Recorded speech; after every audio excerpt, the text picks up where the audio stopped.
Hi everyone, I'm Timothy Roberts, Associate Professor of Saxophone at Shenandoah Conservatory in Winchester, Virginia. This morning I'd like to talk a little bit about vibrato as an expressive device, and I know that vibrato is a very subjective issue, and it's something that everybody's probably got a different opinion on, a different interpretation on how to do it, but I'd like to just kind of express a different viewpoint on how you can produce a vibrato. Vibrato on the saxophone is produced different than it is on any other wind instrument. On a flute, the vibrato is produced with a diaphragm from down here. On the trumpet, the vibrato is produced, of course, with moving the fingers on the valves. Trombone, of course, with a slide. But the saxophone is the only wind instrument where the vibrato is produced with just the lower jaw. So usually we teach that you use the lower jaw for the vibrato, and then after you get used to the concept, then you can the vibrato can be created with just the lower lip. But it is a lower lip and lower and jaw vibrato. The other thing to keep in mind with saxophone vibrato is that the pitch can only come up, or the vibrato can only come up to the pitch level. If this is our pitch level, the vibrato comes down and back up, and it can't go above the pitch like it can on other wind instruments. So what I usually do with my students is have them play an octave G, and then as I lower my hand, they lower the pitch.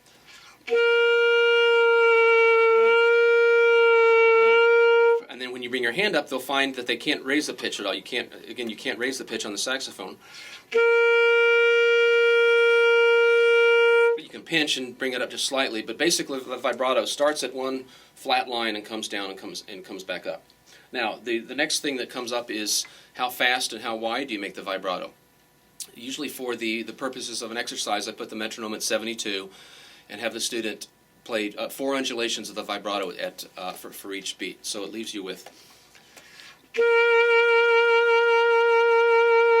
And you want to be careful with them to shape the vibrato, shape the downward curve of the wave of the vibrato, and make sure that it doesn't get too fast or too thin. Usually you get, especially with a young student, you end up with vibratos sometimes that's too fast and too thin,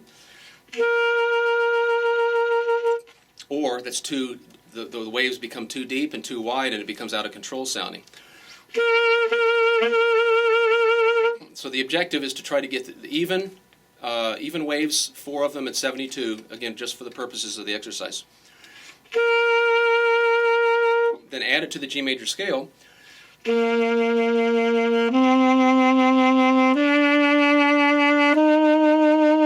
so on and so on. So the objective is to shape the vibrato the way that you want it, for the waves to be the way that you would like it to be.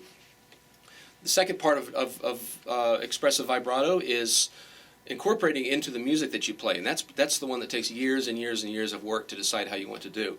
But I'm going to start here with the first of 3 romances by Robert Schumann. I want you to listen to the way. This is one example of how the vibrato can be incorporated into a performance exercise. You'll notice that some notes have vibrato and some of them don't.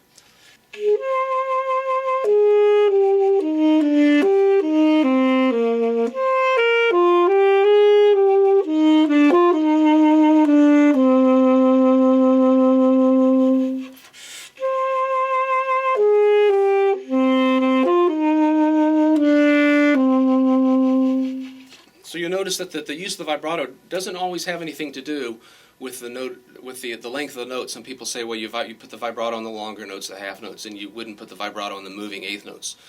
But you take a look at the moving line, and the line will usually come up and go down, and you follow the peaks and the valleys of the line and apply the vibrato on the pivot notes of the melodic line. Let me do it one more time.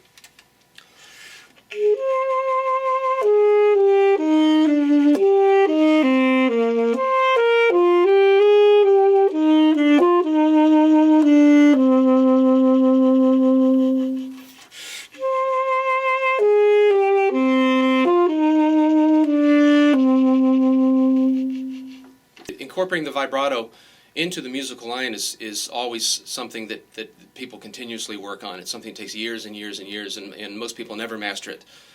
So that's the fun of performing music, is figuring out how to interpret the music the way that you'd like to play it. Hope this helps.